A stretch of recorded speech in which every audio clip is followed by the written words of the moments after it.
Pedro, você não está vendo ele, por né? aqui. Estou por aqui. Então sumiu para mim aqui só. Joia.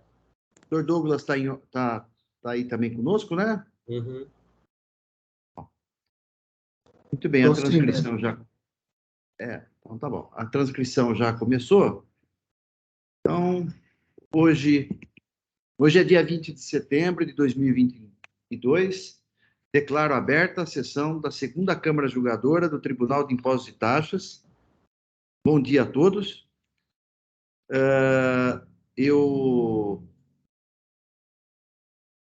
vejo aqui, então, na composição da Câmara de hoje, todos os titulares: Dr. Douglas Kuchiyama, vice-presidente; doutora Maria Alice Formigoni, Dr. Flávio José Sanches Arantes; pela representação fiscal, Pedro Abraão. Nós temos hoje 2 processos em pauta, os 2 com pedido de sustentação oral. Nós damos preferência de iniciar o julgamento com os processos com pedido de sustentação oral e por ordem de chegada. Diante disso, eu, então, inicio o julgamento do processo da Eletropaulo, do AIN ao 4, 139 e 158. O relator do processo, Dr. Flávio José Sanches Arantes. Passo, então, a palavra ao Dr. Flávio para que faça um resumo, né, do seu relatório, e em seguida eu abro a palavra para a doutora Rosa Sakata para que apresente a sua sustentação oral. Com a palavra, doutor Flávio. Bom dia, senhor presidente. Bom dia, demais colegas membros da Câmara, advogadas presentes. Esse auto de infração, ele contém 10 itens de acusação. São acusações de crédito indevido. A empresa realizou o pagamento dos itens 1, 2 e realizou o pagamento parcial do item 4. Então, estão em discussão os itens 3, item 4 parcial e itens 5 a 10 do auto de infração. Dos itens remanescentes em discussão, nós temos basicamente acusações de crédito indevido, com exceção do item 6, que é uma multa por descumprimento de obrigação acessória, por atraso na entrega de um arquivo magnético. Destas acusações de crédito indevido, nós temos que as acusações são basicamente pela realização de estorno por emissão de segundas vias de faturas. Então, existe uma legislação específica que regula esse estorno para as companhias concessionárias de serviço elétrico. Basicamente, o estorno, ao invés de ser realizado pela portaria CAT normal para os demais setores, ele é realizado mediante a entrega de um arquivo magnético para a Cefaz. Então, as contas que são reprocessadas, no mês em que elas são reprocessadas, é gerado um arquivo magnético que basicamente cancela as faturas que foram reprocessadas e dá direito ao crédito delas. Então, nos itens 3, 4 e 5 do auto de infração, são faturas reprocessadas normalmente, que foram entregues os arquivos. O item 6 do auto de infração é referente a um arquivo que precisou ser renotificado 2 vezes para ser apresentado. Então, ele foi apresentado fora do prazo. E os itens 7 a 10 do auto de infração são faturas que foram refeitas em razão de uma decisão judicial. Então, uma entidade representativa de grandes consumidores entrou na justiça com uma ação pedindo o recálculo de um dos fatores das contas de energia elétrica. Essa ação judicial ela foi proposta em meados de 2015 e teve a liminar deferida para o recálculo das parcelas no final de 2015. Então, foi determinado o recálculo das contas faturadas desde o ingresso da ação judicial até o final de 2015, e nesse recálculo e nessa decisão judicial foi determinado a emissão de novas faturas, o refaturamento, nesses termos, né? Então, essas contas foram refaturadas e elas não foram escrituradas corretamente pelos destinatários e veio a autuação para a concessionária de energia elétrica. Então, sucintamente, são esses os termos da acusação. Eu passo a palavra para a doutora Rosa, passo a palavra para o doutor Orivaldo aí para conduzir a sessão, perdão. Sem problema. Agradeço o doutor Flávio, o relator do processo, o processo realmente com várias particularidades, né? Diante disso, eu passo então a palavra à doutora Rosa Sakata Friedman, para que apresente a sua sustentação oral pelo prazo de 15 minutos. Doutora Rosa, com a palavra. Obrigada, presidente. Bom dia a todos. Bom, o relato aqui do caso já foi feito, né? Então, no caso concreto, a fiscalização lavrou o presente auto de infração sob o argumento de que a recorrente teria cumprido os requisitos para o reconhecimento de créditos de ICMS. Inicialmente, eu gostaria de trazer um ponto que, no caso concreto, é possível verificar que os créditos relativos aos meses de março a maio de 2015 e agosto a novembro de 2015 encontram-se extintos por decadência nos termos do artigo 150, parágrafo 4º do Código Tributário Nacional, considerando que a Eletropaulo foi cientificada da lavratura do auto em 28 de dezembro de 2020. Não há que se falar aqui, no caso concreto, em aplicação da contagem do artigo 100, inciso 1 do Tributário Nacional, considerando que houve pagamento antecipado pela Eletropaulo e que sequer a alegação por parte da fiscalização de dolo, fraude ou simulação nos autos. Agora, passando ao mérito, em relação aos item 3, parte do item 4, né, porque parte foi objeto de pagamento, e item 5 do auto de infração, conforme demonstrado ao longo do processo pela Eletropaulo, houve um equívoco por parte da fiscalização na verificação da regularidade das notas fiscais canceladas ou substituídas. Ou seja, as supostas irregularidades, né, que a fiscalização noticia em nota de infração existem, decorrem de um erro metodológico da própria fiscalização, que adotou apenas um critério para realizar o cotejo entre nota estornada e nota substituta. Isso porque a fiscalização lavrou esse auto de infração de forma equivocada, porque ela considerou apenas o número de série da nota fiscal na tentativa de correlacionar as notas originais e as notas substitutas. Sendo que, no caso concreto, a fiscalização deveria analisar todas as informações previstas no artigo 4º do anexo 18 do regulamento de ICMS, como o nome do cliente, número da instalação, código do cliente, entre outras informações, e não apenas e tão somente o número de série da nota fiscal.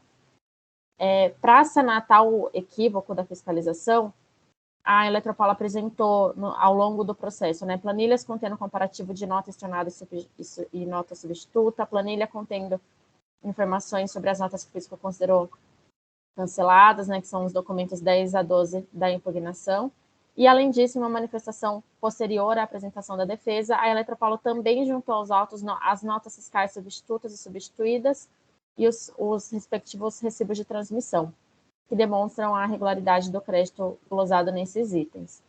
Ou seja, todos esses aparentes problemas alegados pela fiscalização são sanados quando é realizado esse cotejo das notas estornadas e notas substitutas verdadeiras, né? Então, verificados os elementos de prova acostados aos autos, não há dúvidas de que o crédito indevidamente glosado pelo fisco, na verdade, é regular.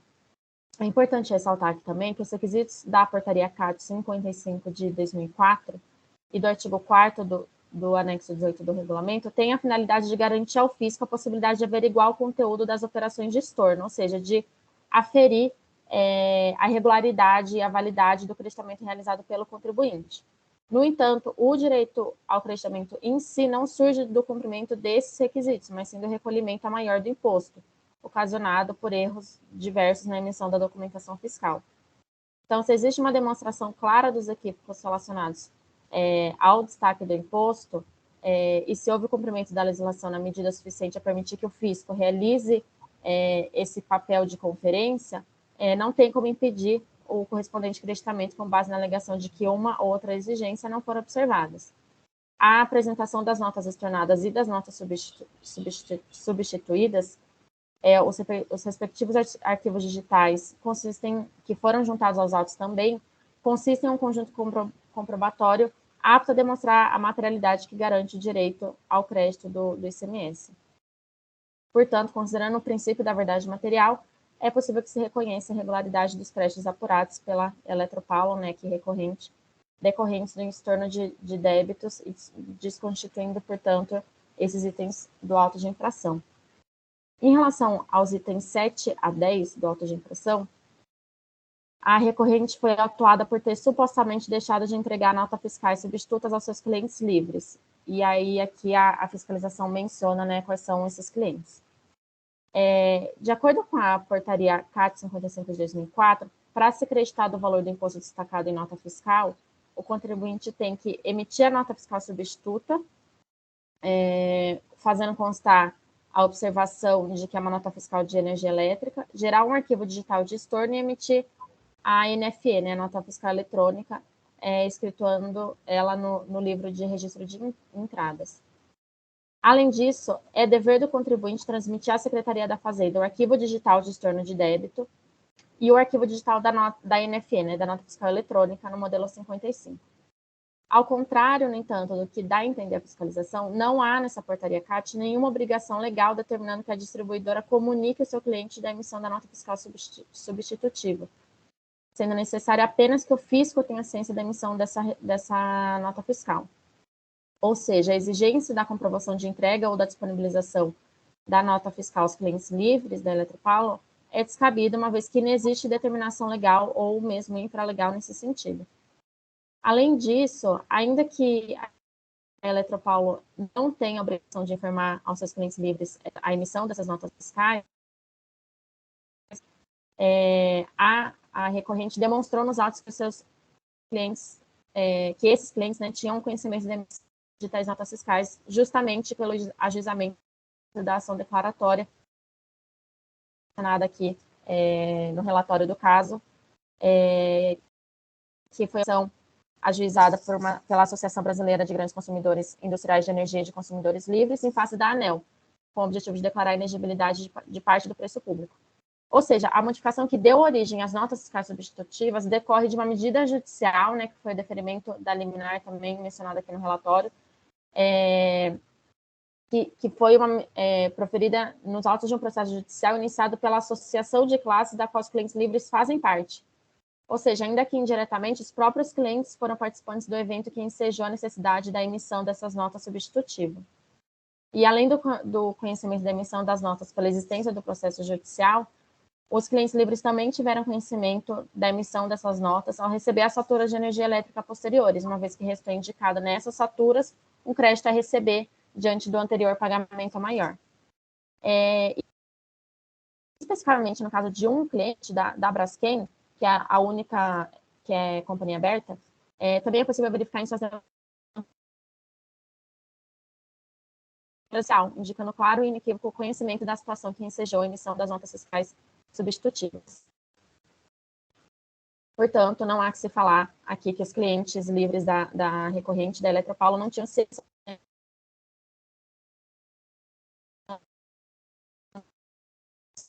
notas fiscais. Portanto, esses itens também devem ser constituídos do auto de infração. Subsidiariamente, na eventual hipótese de não ser cancelado integralmente esses itens, 7 a 10 do auto de infração, a recorrente requer, ao menos que a glosa realizada fique restrita às eventuais diferenças creditadas a maior, procedência deve de 2015, há no item 6 uma exigência de multa em relação à qual a recorrente requer a aplicação do artigo 527-A do regulamento de ICMS. Esse dispositivo legal dispõe que a multa pelo descumprimento de obrigação acessória poderá ser reduzida ou relevada pelo órgão julgador administrativo, desde que não tenha sido praticada com dolo, fraude ou simulação, e que também não implica em falta de pagamento do imposto. No caso em tela, não há dúvida de que a recorrente não agiu com dolo, fraude ou simulação, até porque esse nem é um argumento da fiscalização. E nesse caso, a não entrega da obrigação tempestivamente ocorreu por um mero equívoco da recorrente, devendo ser ressaltado que essa não deixou de recolher o ICMS devido, então não houve aqui falta de pagamento do imposto. E essa conduta, né, da recorrente também pode ser demonstrada pelo fato de que a recorrente é classificada com nota máxima no programa nos conformes, né, com a nota A+. Então, a boa-fé da recorrente também pode ser demonstrada por esse fato. Assim, não há dúvida de que a recorrente preenche os requisitos necessários para a aplicação do disposto no artigo 527-A do regulamento e, portanto, essa multa deve ser cancelada ou, pelo menos, reduzida. E, por fim, caso não se entenda aqui pelo cancelamento integral de todos os itens do auto de infrações em questão, a recorrente requer o reconhecimento do equívoco na composição da base de cálculo da multa, considerando que o auto de infração lavrado não observou disposições legais ao incluir indevidamente na base de cálculo da multa o valor dos juros incidentes sobre os valores básicos, referidos no parágrafo 9º do artigo 85 da Lei 6.374, de 89. Conforme o demonstrativo do débito fiscal, as multas impostas à recorrente consideram na sua base de cálculo não apenas os valores básicos relacionados na coluna 6 daquele demonstrativo, mas também taxas de juros indicadas na coluna 8 desse mesmo demonstrativo, conforme é possível apurar na coluna 9 total. E também requer o reconhecimento da ilegitimidade da exigência da multa de 100%, considerando a violação aos princípios da proporcionalidade e da vedação ao confisco. Portanto, finalizo minha sustentação oral aqui, requerendo o cancelamento, né, a reforma da decisão de primeira instância com o consequente cancelamento integral do auto de infração ou o deferimento dos pedidos subsidiários. Obrigada. Cumprimento a doutora Rosa Sakata Friedman pela sustentação oral, abordou aí todos os pontos do seu recurso, né? Eu passo, então, a palavra ao ilustre relator, doutor Flávio Sanches Arantes, para que apresente seu voto. Doutor Flávio, com a palavra. Parabenizo também a doutora Rosa Friedman pela sustentação oral. Eu passo a leitura do voto a partir do item 26. Então, iniciando pelo recurso ordinário, em razão das preliminares apontadas. Em relação à preliminar de nulidade da decisão recorrida, o particular aponta os seguintes aspectos de sua defesa que não teriam sido apreciados pelo órgão de julgamento. A. Nulidade do AIM por violação ao artigo 142 do CTN, onde sustenta que as inconsistências apontadas pelo fisco decorrem do critério utilizado para realizar o trabalho fiscal, que ao considerar apenas o número de série da nota fiscal para realizar o cruzamento, teria prejudicado a autuada, dando origem às inconsistências acusadas nos itens 3, 4 e 5 do AIM em discussão. B. Possibilidade de autorregularização no programa nos conformes. C. Que as notas fiscais envolvidas nos itens 7 a 10 do auto de infração teriam sido emitidas em cumprimento da decisão judicial proferida nos autos da ação declaratória tal, promovida por entidade representativa dos próprios clientes.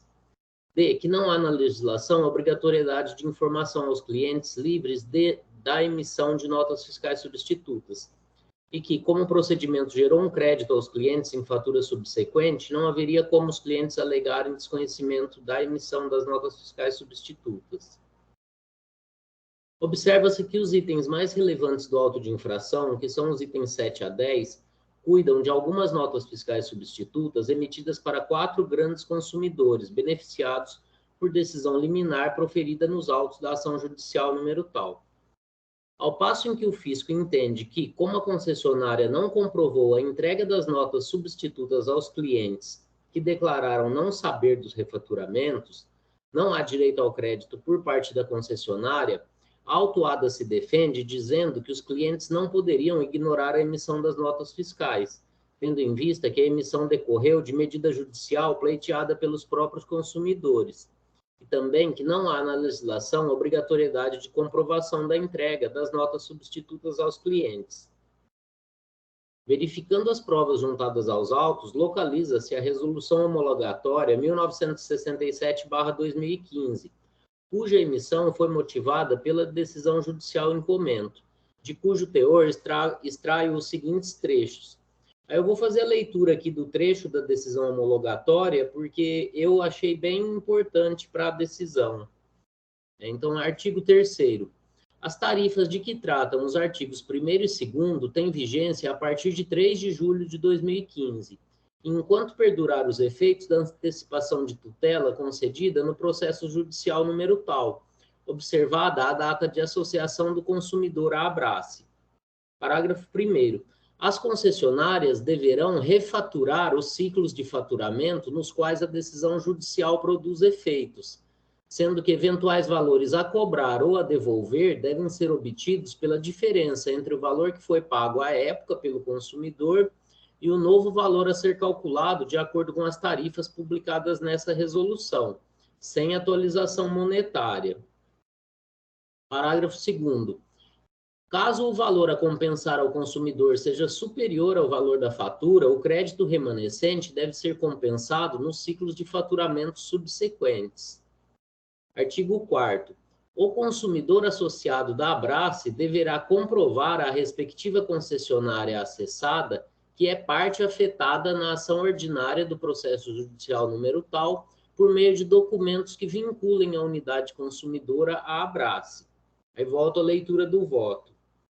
Desta forma, os argumentos apresentados pela autuada, no sentido de que os clientes não poderiam ignorar a realização dos refaturamentos, visto que solicitado por eles mesmos por meio de ação judicial, me parecem pertinentes à defesa no tocante a estas acusações fiscais, em juízo perfunctório, pois se o consumidor diligenciou a concessionária para informar ser parte afetada nos autos da ação judicial, nos termos da decisão supra, na prática, com esse ato, pleiteou justamente o refaturamento dos períodos abrangidos pela decisão judicial. Esta situação foi ventilada na defesa, conforme folhas 4555 a 4558, inclusive com transcrição de trechos da decisão judicial e da resolução supra, sendo que os dois documentos também foram juntados aos autos por ocasião da apresentação da defesa. A respeitável decisão recorrida, por sua vez, julgou os itens 7 a 10 procedentes, conforme itens 51 a 61 transcritos abaixo. Então, aqui eu transcrevo os itens da decisão recorrida. Eu não vou fazer a leitura aqui, mas eu destaco que não é apontada a questão, nem sequer a existência dessa decisão judicial ao longo da decisão recorrida. Eu retomo aqui a leitura do voto. Conforme se observa, o fundamento da decisão, em síntese, foi o de que a autuada não conseguiu comprovar a entrega das notas fiscais substitutas aos destinatários. Não há na decisão recorrida nenhum juízo de valor sobre o fato de que as notas fiscais substitutas foram emitidas em razão de decisão judicial, para atender pedido realizado pelos próprios consumidores para alteração nos critérios de faturamento. Os valores de devolução por pagamento de fatura cancelada são expressivos. Vide folhas 48 e 48, devolução de R$ 1.604.000, e dificilmente passariam desapercebidos de qualquer empresa, constando como motivo da devolução, abro aspas, devolução de pagamento por fatura cancelada, fecho aspas. Diante destes fatos, entendo por, em sede de preliminar, acatar o pedido de nulidade da decisão de primeira instância por considerar que não foram apreciadas provas relevantes para o deslinde do caso no tocante aos itens 7 a 10, como forma de se evitar supressão de instância. Desta forma, entendo que os autos devam retornar para novo julgamento dos itens 7 a 10, em primeira instância, para que sejam apreciados os argumentos e provas apresentados em relação aos mesmos, especialmente no tocante à decisão judicial proferida e a forma e condições de cumprimento de tal decisão judicial, conforme detalhado na Resolução Homologatória 1967/2015. Em razão do acatamento da preliminar, ficam prejudicados os demais argumentos do recurso ordinário sobre o estado do julgamento do recurso de ofício.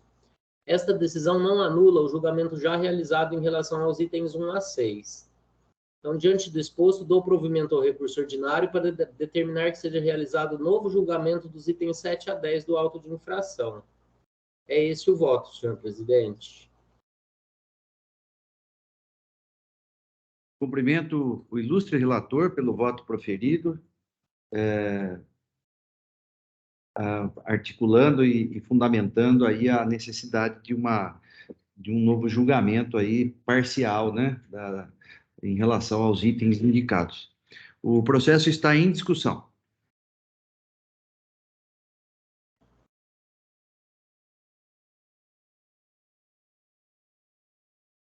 Estamos de acordo, senhor presidente. Obrigado, Bom Pedro. dia. Bom dia a todos. Eu também queria cumprimentar o doutor Flávio pelo brilhante voto, a doutora Rosa pela sustentação oral. Estou de acordo com o voto do relator. Eu também cumprimento o doutor Flávio e a doutora Rosa, aí, respectivamente pelo voto e pela sustentação oral, e já adianto que eu estou de acordo, presidente.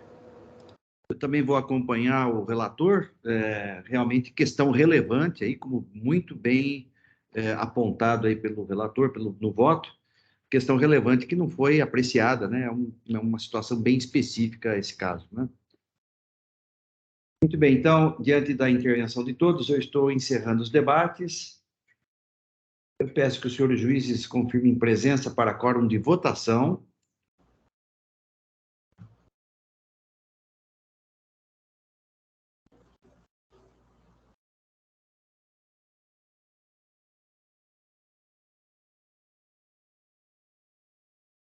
Todos confirmados. Processo em votação.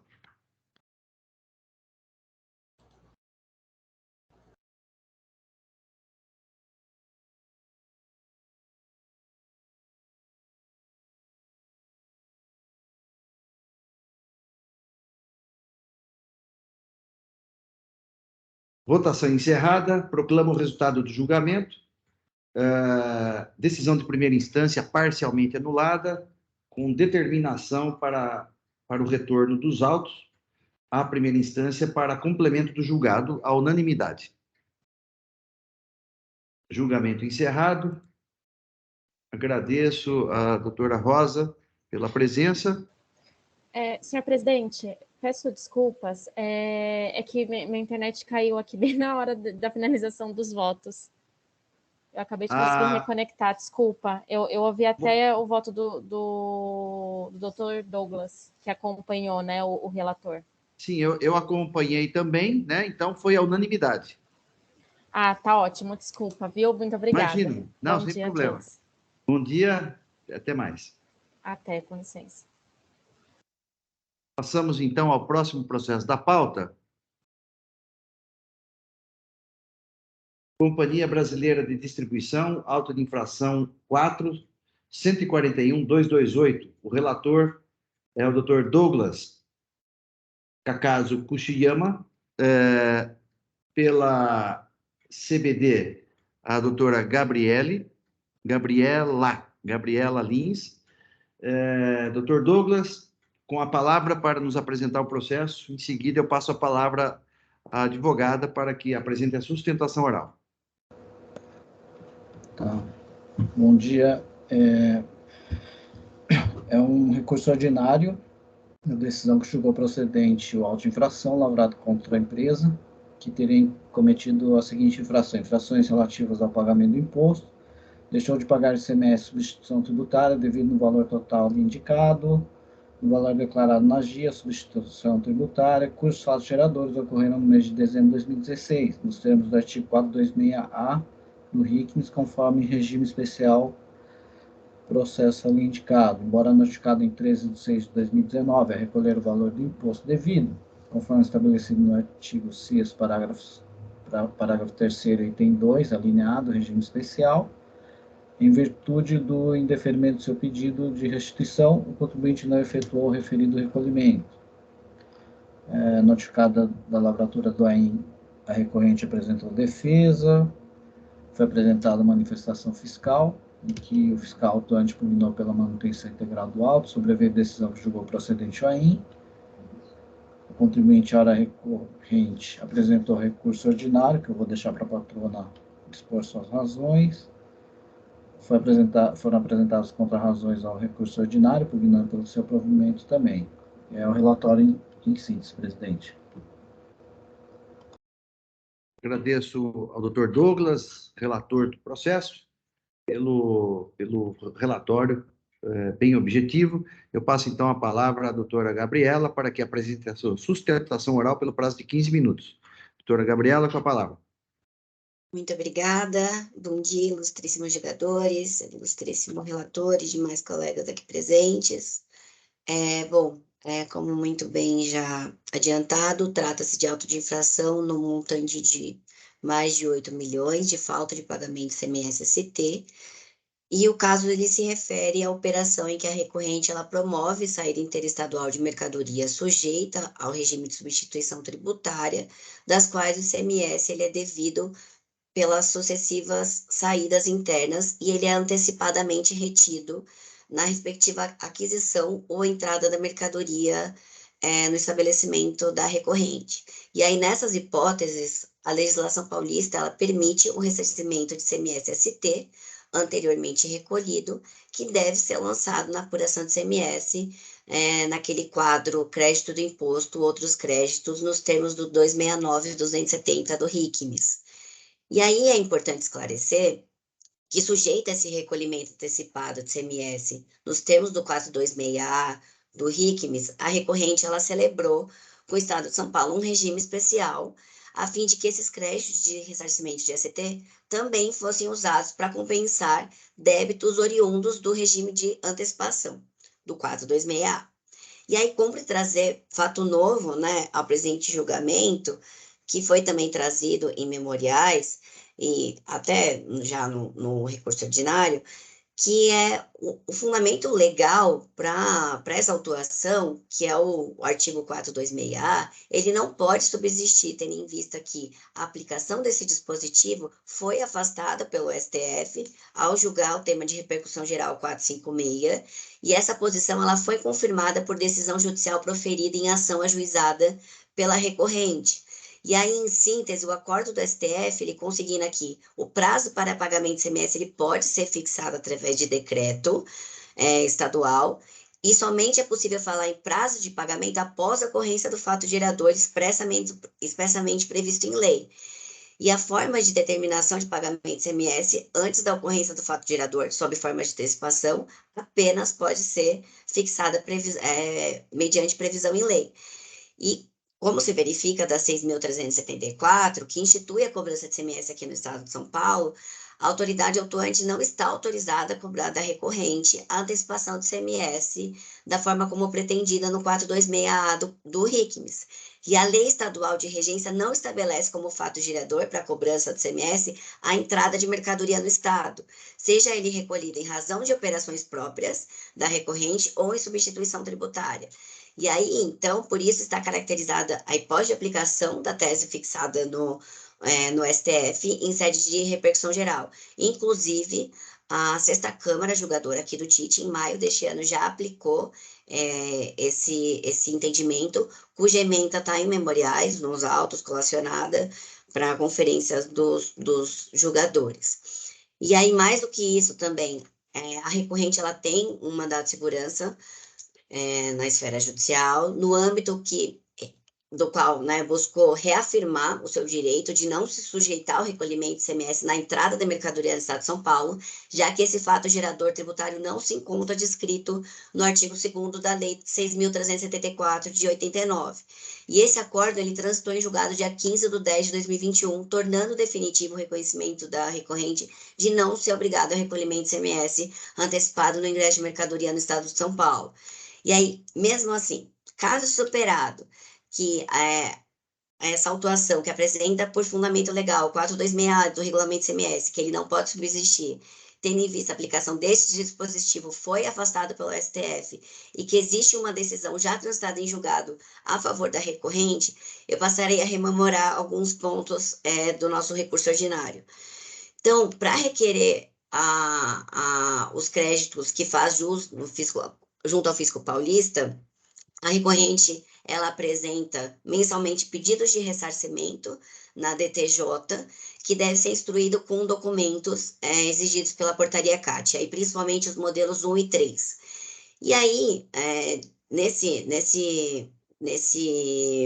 âmbito, a autoridade autuante ela formulou uma acusação fiscal dizendo que o procedimento não estava correto, que não, desconsiderando os créditos que haviam sido lançados por causa do indeferimento do pedido de ressarcimento objeto do processo administrativo GDOC número X. E aí, sem tecer muitos comentários com relação à patente e legitimidade do crédito de ressarcimento pleiteado e partindo da premissa equivocada de que tal indeferimento era definitivo.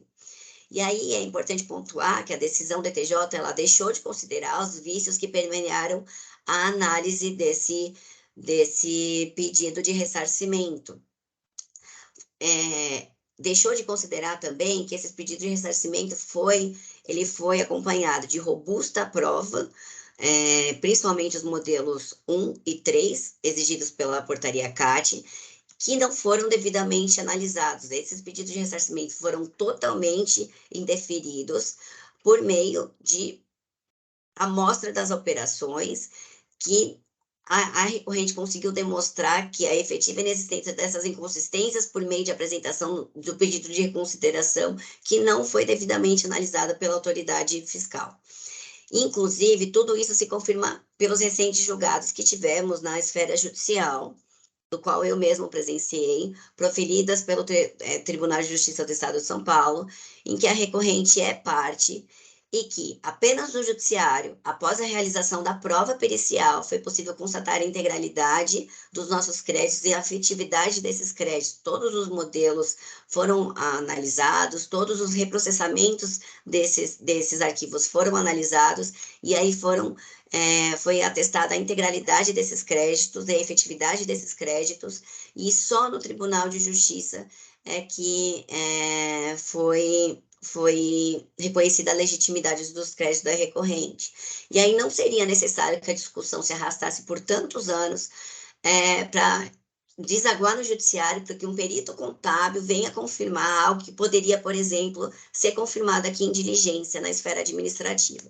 Por isso, rogamos para que, caso seja superado que nem poderia subsistir essa discussão por causa do 426A, que seja considerada aqui a diligência, tendo em vista que, quando chega no judiciário, a gente consegue confirmar a legitimidade desses créditos em perícia contábil.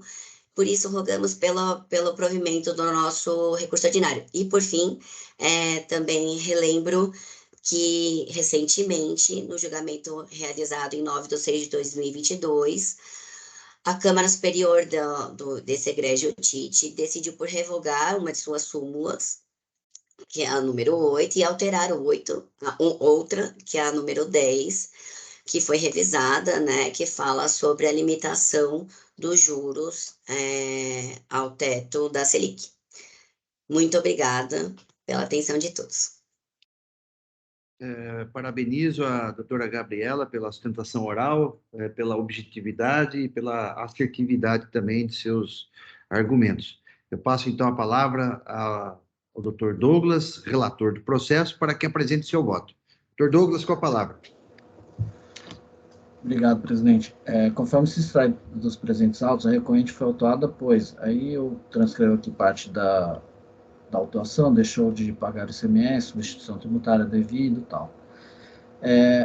A recorrente teria infringido os artigos 59, 269, 270, 426A do RICMES. Aí eu transcrevo aqui os artigos, que eu vou deixar de ler também. Por outro lado, extrai-se do regime especial artigo 1º, tem a cláusula lá, artigo 9º, parágrafo 9º, inciso 2, notificar a interessada para proceder ao estorno dos valores objeto do ressarcimento que entender irregulares. Da legislação acima transcrita, verifica-se que a notificação da interessada para proceder ao estorno dos valores objeto de ressarcimento que entender irregulares, sob pena de lavratura da ordem de infração e imposição de multa para a cobrança dos valores ressarcidos. Entretanto, verifica-se que o autante entendeu que a totalidade dos valores objeto do ressarcimento apresentados pela hora recorrente está irregular e o fez com base em amostragem. Em outros termos, houve indeferimento total dos créditos com base em amostra e que se concluiu pela diferença de estoques e que todo o crédito pleiteado pela hora recorrente deveria ser objeto de estorno e pagamento. Sendo assim, faça necessária a análise de todo o crédito, confrontando as informações constantes dos arquivos magnéticos de modelos 1 e 3, para que seja determinado o valor real que deveria ser objeto de estorno. Então, diante do exposto, estou convertendo o julgamento em diligência para que o fiscal atuante faça o devido cotejo dos documentos para trazer o valor real que deveria ser objeto de estorno, intimando a recorrente para apresentar a documentação que entenda faltante, para que seja feita tal análise. Depois de realizada a diligência, seja intimada a recorrente após a representação para tecer suas considerações e a respeito da diligência realizada. Assim como o voto, presidente. Cumprimento o ilustre relator pelo voto proferido. Muito bem explanado aí as suas justificativas. Passo, então, a palavra aos colegas e à representação fiscal. O processo está em discussão. Senhor presidente, eu só gostaria de colocar uma questão que é no seguinte sentido. Eu estou refletindo aqui sobre o voto do Dr. Douglas. Quando ele fala aqui que houve um indeferimento total dos créditos com base em amostra e tal, e gostaria que houvesse vamos dizer assim, uma reanálise aí de todo o crédito para que não fosse feito para amostragem, enfim, toda essa questão que o Dr. Douglas colocou no voto dele é uma questão que, no nosso entender, já foi objeto de análise, já foi objeto inclusive, vamos dizer assim, de acusação e de oportunidade da autuada se defender, ou exercer o contraditório, exercer sua ampla defesa, em um processo absolutamente apartado desse processo administrativo tributário, onde foi verificado os eventuais valores aos quais a autuada tinha direito ao ressarcimento. Então, entendemos que esse outro processo não pode ser questionado neste processo administrativo tributário, porque esse outro processo é um processo que correu à parte, absolutamente à parte, e a decisão dele deve ser respeitada aqui. Eu acho que aqui não é o caso da gente discutir ou da gente infirmar as decisões deste outro processo. Então, motivo pelo qual eu entendo que a gente vai se manifestar contrário a essa diligência, no sentido de que o que foi decidido nesse outro processo está decidido, é coisa julgada, vamos dizer dessa forma, né? E aqui a gente já está pronto para julgar o mérito. Essa é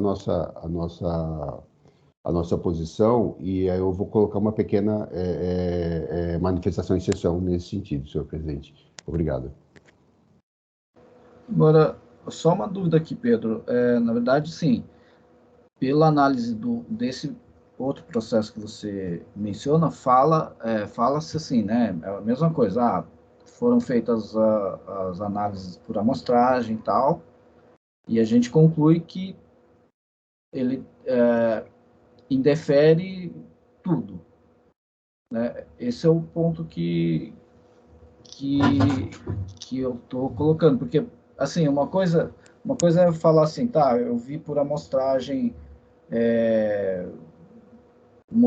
sei lá, no modelo 1, no modelo 3, não bateram 5, e esses 5 eu não concordo. Aí, sei lá, então eram 3 milhões, eu vou dar direito a, sei lá, 500 mil. Então, assim, estorna esses 500 mil, sei lá. Entendeu? Esse é o ponto. Agora, se é 880, então, assim, o contribuinte alega que tem direito a 3 mil. 3 milhões e o fisco fala que não tem direito a 3 mil e cobra os 3 milhões, sem fazer esse cotejo, assim, o estorno tem que ser proporcional, não tem que ser inteiro. Não sei, esse é o ponto que eu coloco. Tanto em um quanto no outro não tem essa valoração, né? E esse é o ponto que, de certa forma, o contribuinte alega que a autuação foi de forma presumida e não comprovada, né? Esse é um ponto que aí, assim, não estou entrando no mérito, mas é um ponto que entendo relevante. Entendo. Que na nossa posição é o seguinte, toda essa questão que o doutor coloca, que eu entendo até pertinente, deve ter sido discutida ou deveria ter sido discutida no processo de ressarcimento, que é absolutamente a parte desse. Neste processo, simplesmente se traz a conclusão daquele outro, ou seja, olha, não teve direito ao ressarcimento, portanto, a gente está autuando, porque ela tem que pagar pelo 426, que ela não tem direito ao crédito que ela faz a compensação. Então, é só a partir desse momento a gente fala, olha, não há que se refazer, que se reanalisar o que foi já analisado no processo anterior. Essa é a nossa posição. Tá. Não, o ponto então, que aí não é reanálise, né? Porque não foi analisado lá. E outro ponto é o seguinte, a gente está diante do auto de infração com possibilidade de produção de prova, né? E aí assim, não quero nem ser justo ou injusto, na verdade, não quero nem ser injusto aqui com essa questão. Eu entendo essa questão que teve um procedimento, lá ficou decidido assim, mas tendo em vista que é um ponto relevante, até a própria patrona comentou que já teve decisões favoráveis e que foi realizada a perícia lá, né, tem uma sucumbência por trás, tem tudo isso um custo para o Estado. Então, eu penso nesse ponto também, né? Então, por isso que eu acho pertinente a conversão de diligência com produção de prova para a gente chegar no meio termo e, eventualmente, se for o caso, não digo que vai ser, mas ver o que vai sobrar, entendeu? Até resguardando parte do crédito tributário, que eu acho que é pertinente, mas também tem esse ponto que eu acho que a gente não, assim, tem que pensar também um pouco no erário, né? A gente está aqui, essa função, acho que tem que pensar também um pouco no erário, não é simplesmente manter o alto, sendo que a gente pode sanear ele para eventualmente ter uma sucumbência menor, enfim, pensando já lá na frente, né? Se for o caso, se as provas forem pertinentes, se tiver tudo comprovado, não sei, é nesse sentido que eu estou pensando. Mas eu também concordo que tem essa questão da discussão lá, talvez tivesse que ter sido melhor trabalhada lá, enfim, mas aí não veio mérito. Chegou para mim o auto de infração que tem, né, eu identifico que existe uma diferença, não é simplesmente todo o valor, então eu acho que é pertinente, mas eu também respeito o seu entendimento. Senhor presidente, eu já registrei minha manifestação, se eu puder ler rapidamente, aí a gente... sim, pois não, Pedro, com a palavra, por favor. Eu acho que já está disponível a todos os senhores aí, então, com todo respeito ao voto do ilustre juiz relator, entendemos que a análise dos créditos, eventualmente de direito, relativos ao ressarcimento, foram feitos em processo próprio, absolutamente independente deste processo administrativo tributário, sobre cuja decisão a autuada teve respeitado seu direito de contraditório e ampla defesa, inclusive a oportunidade de recorrer. Assim, não nos parece direito da autuada discutir a decisão daquele processo nestes autos de julgamento, motivo pelo qual somos pela não realização da diligência, com o consequente retorno do processo ao juiz relator, para que se pronuncie sobre o mérito do recurso ordinário. Esse é o nosso parecer, senhor presidente. Obrigado. Agradeço ao Pedro pela manifestação. O processo está em discussão. Olha, bom dia a todos. Primeiro eu quero cumprimentar a doutora Gabriela pela sustentação oral brilhante. doutor Douglas pelo voto, mas a minha posição, vou pedir licença ao doutor Douglas, é mais no sentido de acompanhar o doutor Pedro, porque eu acho que essa análise que o doutor Douglas está sugerindo na conversão em diligência implicaria uma invasão da competência do fisco para homologar os créditos, a compensação dos débitos da autuada com os créditos que ela entendeu que são devidos. Acho que não cabe assim a nós determinar isso, porque de uma forma indireta implicaria uma invasão da competência do fisco, tá? Então eu estou assim, se doutor Orivaldo, doutor Flávio não tiverem interesse, eu gostaria de pedir vista do processo.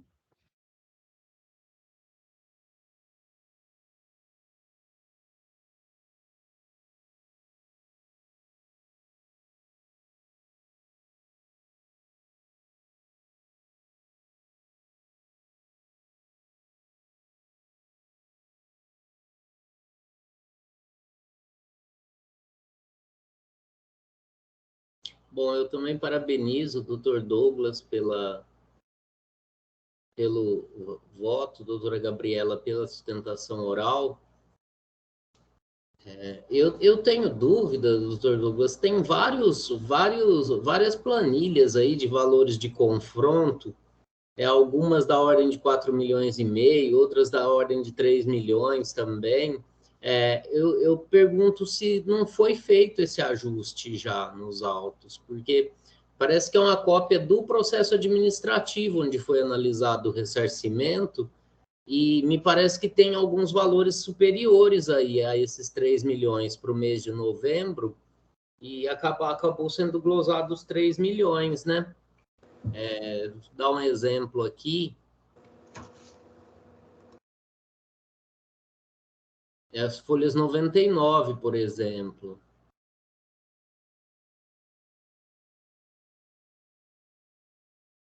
Então, aqui está o método permanente, né? Modelo 1 da portaria CAT 1799, está apontando aqui um valor de imposto a ser ressarcido de 4.971.000. Então, eu não sei se o valor autuado realmente foi total, porque tem valores aqui do modelo 1 que parecem ser superiores ao valor que foi glosado no auto de infração. Bom, de toda forma, como a doutora Maria Alice pediu vistas aí, estando em Osasco, na externa aí, né, que é o centro do ressarcimento do Estado, no anel viário, do lado do anel viário, aí onde está a maioria dos atacadistas, né? Sim. Mas eu fiquei em dúvida aí se realmente já não foi feito esse realidade aí. Não, na realidade, doutor Flávio,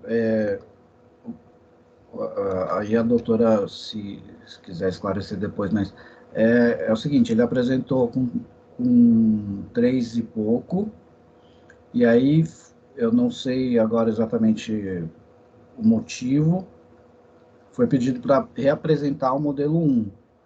Reapresentou e apresentou de novo, e aí deu 4 milhões e alguma coisa. Aumentou, e mesmo assim ele manteve os 3 e pouco inicialmente. Salvo engano, é isso aí por isso que eu entendi que foi total. Inclusive, o contribuinte fala que teoricamente, o que estaria em discussão seria menor do que eles efetivamente teriam direito. Então, não é que teve a glosa parcial, né? Esse é o ponto que está nos autos. Olha, realmente é uma situação bem específica, tem ação judicial aqui, né, alegada, tem vários aspectos aqui que merecem uma reflexão. Eu vou deferir, então, as vistas para a doutora Maria Alice. E a doutora Maria Alice, acho que precisa requerer Presidente, só uma questão aqui. Na verdade, ela vai... Se a doutora Maria Alice entende pela não conversão, na verdade, o que está em análise aqui é a conversão ou não, né? Isso, Se ela já entende pela não conversão, porque aí eu não estou analisando o mérito. Então, eu talvez eu teria que voltar para analisar o mérito se eu for vencido, mas aí a vista seria posterior. Exatamente. Ela pediu vista para manifestar sobre o seu voto de conversão em diligência. Só isso, não vai entrar no mérito, né? Pelo menos não é esse o objeto das vistas, né? Está em julgamento só essa questão. Aí teria que voltar para o relator para julgar o mérito, né? Que tem as questões lá da incidência ou não da norma, né? Por causa da decisão do Supremo, tem toda uma alegação de mérito aí que não foi apreciada ainda. Sim.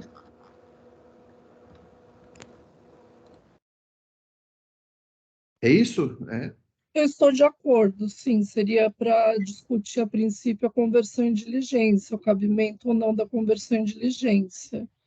Que a minha posição, a princípio, seria igual a do doutor Pedro, de não converter em diligência e já passar o julgamento do mérito. Mas aí eu gostaria de fundamentar. Certo. Eu vou, então, doutora Maria Alice, pedir licença. Eu vou também pedir vista. Vou aproveitar que você vai pedir vista, também vou pedir vista. Assim, eu analiso aí com calma, né, essa questão né,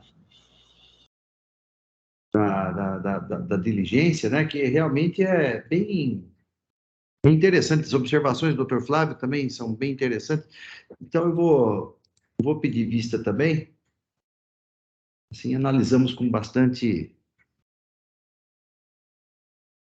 cuidado esse processo. É uma situação parecida com um PCN, né? Ter um procedimento administrativo interno ali que dá um resultado, e esse auto de infração está considerando o resultado desse procedimento, né? Exatamente. Tá bom. Não, muito bem, então. O processo sai em vista, doutora Gabriela. Então, o processo retornará assim que os votos estejam disponíveis e seja colocado em pauta novamente. Só aguardar aí, acompanhar aí a vinda do processo para julgamento mais uma vez. Perfeito. Muito obrigada e até logo. Até logo, até logo. Tchau, tchau. Bom, então, diante dos pedidos de vistas que foram concedidos, eu estou encerrando o julgamento. Com o encerramento deste julgamento, do julgamento desse processo, nós concluímos, então, a pauta de hoje. Eu estou aqui encerrando, então, a sessão de hoje.